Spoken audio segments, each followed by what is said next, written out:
Hi అండి, welcome to Trisha's kitchen. Today special Hyderabadi కా దమ్ బిర్యానీ అండి.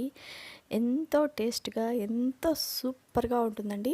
చాలా అంటే చాలా సింపుల్గా, ఈజీగా మనం ఇంట్లోనే తయారు చేసుకోవచ్చండి. చాలా అంటే చాలా ఈజీ అండి. చూసారా ఎంత పర్ఫెక్ట్గా వచ్చిందో? సూపర్గా వస్తుందండి. మీకు కూడా ఏం లేదండి, దీనికి ముందుగా ఒక 2 గ్లాసెస్ బాస్మతి రైస్ తీసుకొని ఒక హాఫ్ అన్ అవర్ శుభ్రంగా కడిగి హాఫ్ అన్ అవర్ నానబెట్టుకొని ఉంచుకోవాలండి ఈ బియ్యాన్ని. నేను ఇండియా గేట్ బాస్మతి రైస్ తీసుకున్నానండి. చాలా అంటే చాలా బాగా వచ్చిందండి. దీన్ని ఒక హాఫ్ అన్ అవర్ ఆ విధంగా నానబెట్టుకోవాలండి. మనము ఫ్రై ఆనియన్స్ కోసం ఒక 3 ఆనియన్స్ని కట్ చేసి ఆయిల్లో ఆనియన్స్ని డీప్ ఫ్రై చేసి పెట్టుకోవాలండి. గోల్డెన్ బ్రౌన్ కలర్ వచ్చేలాగా వాటిని డీప్ ఫ్రై చేసి పెట్టుకోవాలండి. ముందుగా ఒక అర కేజీ చికెన్ తీసుకున్నానండి. శుభ్రంగా కడిగి క్లీన్ చేసుకొని అందులో కొంచెం ఉప్పు, కొంచెం కారం, అల్లం వెల్లుల్లిపాయ పేస్ట్ అండి, ఫ్రెష్ అల్లం వెల్లుల్లి పేస్ట్ అండి, షాజీరా అండి, కొంచెం గరం మసాలా కూడా యాడ్ చేశానండి. అందులోనే కొంచెం పసుపు అండి,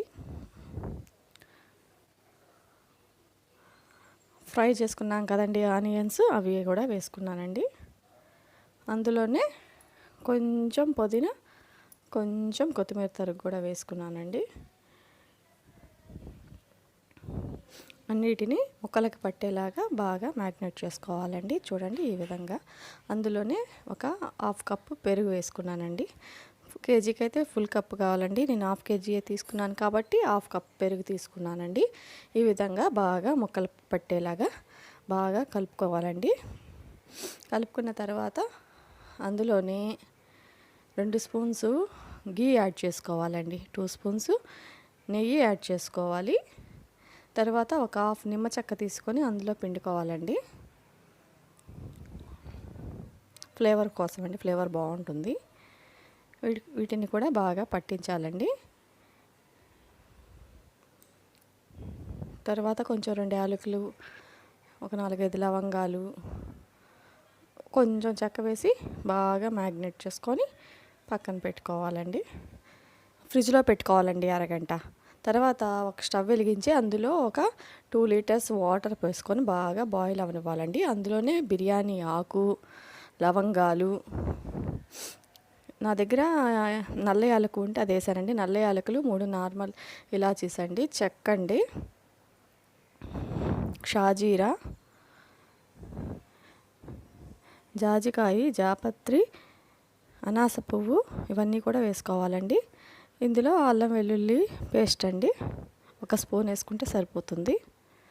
అల్లం వెల్లుల్లి పేస్ట్ ఇదంతా బాగా బాయిల్ అవనివ్వాలండి. అందులోనే కొంచెం సాల్ట్ కూడా యాడ్ చేసుకోవాలండి. మనము కర్రీలో వేస్తాము, ఇక్కడే సాల్ట్ వేసుకుంటామండి. మళ్ళీ రైస్లో ఎక్కడ సాల్ట్ వాడమండి. ఇది బాగా బాయిల్ అవ్వాలండి. వాటర్ అంతా బాగా మరుగుతూ ఉండాలండి. మరుగుతున్నప్పుడు మనం రైస్ వేసుకోవాలండి. బాస్మతి రైస్ అరగంట సేపు నానబెట్టుకున్నాం కదండి. అందులో వాటర్ అంతా వంపేసేసి శుభ్రంగా కడుక్కొని ఆ రైస్ని మనము ఈ బాయిల్ అవుతున్న వాటర్లో వేసుకోవాలండి. ఇది బాగా ఈ వాటర్లో కుక్ అవ్వాలండి. 70% వరకు కుక్ అయితే సరిపోతుందండి. ఈ విధంగా కలుపుకుంటూ చూసుకుంటూ ఫుల్గా కుక్ అయితే బాగోదండి. అంతలో అది కుక్ అయ్యేలోపు మనము చికెన్ని బౌల్లో లేయర్ వేసుకుందామండి. చూసారా, అయిపోయింది. 70% అయితే సరిపోతుందండి. 30% మిగిలిన 30% బాయిల్ మనము దమ్ పెడతాం కదండి, అందులో కుక్ అవుతుంది.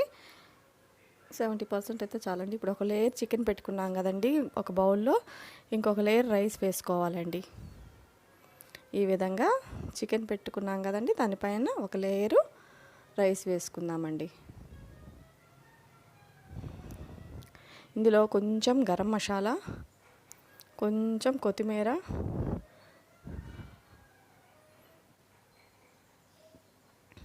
కొంచెం పుదీనా తరుగు,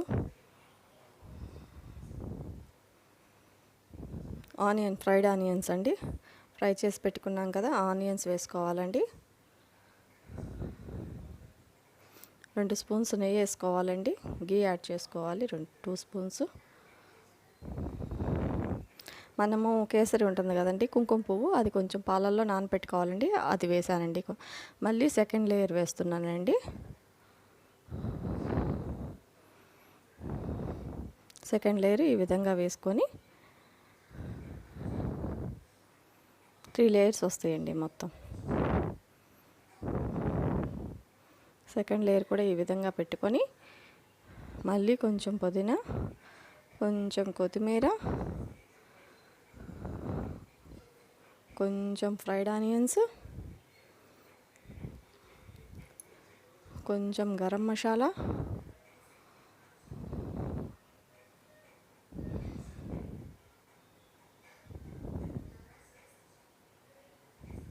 టూ స్పూన్స్ గీ అండి. గీ ఎంత వేసుకుంటే అంత టేస్ట్ ఉంటుందండి. మనం కేసరి నానబెట్టుకున్నాం కదండి, అది కూడా ఒక లేయర్ వేసుకోవాలండి. ఇప్పుడు థర్డ్ లేయర్ అండి కంప్లీట్ అయిపోయింది. దీనిపైన మిగిలినవన్నీ కొత్తిమీర, పుదీనా, గరం మసాలా, ఫ్రైడ్ ఆనియన్స్, ఒక స్పూన్ గీ వేసుకొని, మనము ఇందాక ఆనియన్స్ ఫ్రై చేసి పెట్టుకున్నాం కదండి, అప్పుడు మనకి ఆయిల్ ఉంది కదా, ఆ మిగిలిపోయిన ఆయిల్ ఇదన్నమాట. ఆయిల్ని ఆ పాత్ర అంచులకి మొత్తం ఆయిల్ పోసుకుంటే సరిపోతుందండి. ఆ విధంగా సరిపోతుంది. ఆయిల్ ఇక్కడ ఉపయోగపడితే బాగా టేస్ట్, ఫ్లేవర్ వస్తాయండి.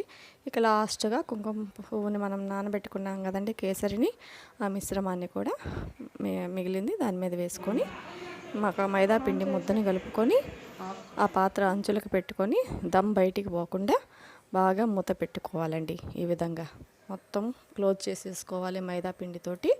అంచుల చుట్టూ ఆవిరంతా బయటికి పోకోకుండా బాగా ఆ విధంగా పెట్టుకోవాలండి.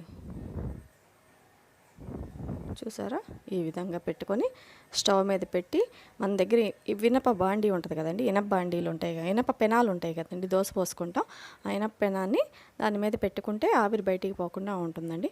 చూసారా, రెడీ అయిపోయిందండి దమ్ బిర్యానీ. చూసారా ఎంత బాగా వచ్చిందో, ఆవిరి వస్తుందండి నేను కలుపుతుంటే. ఇప్పుడే కదా ఓపెన్ చేశాను.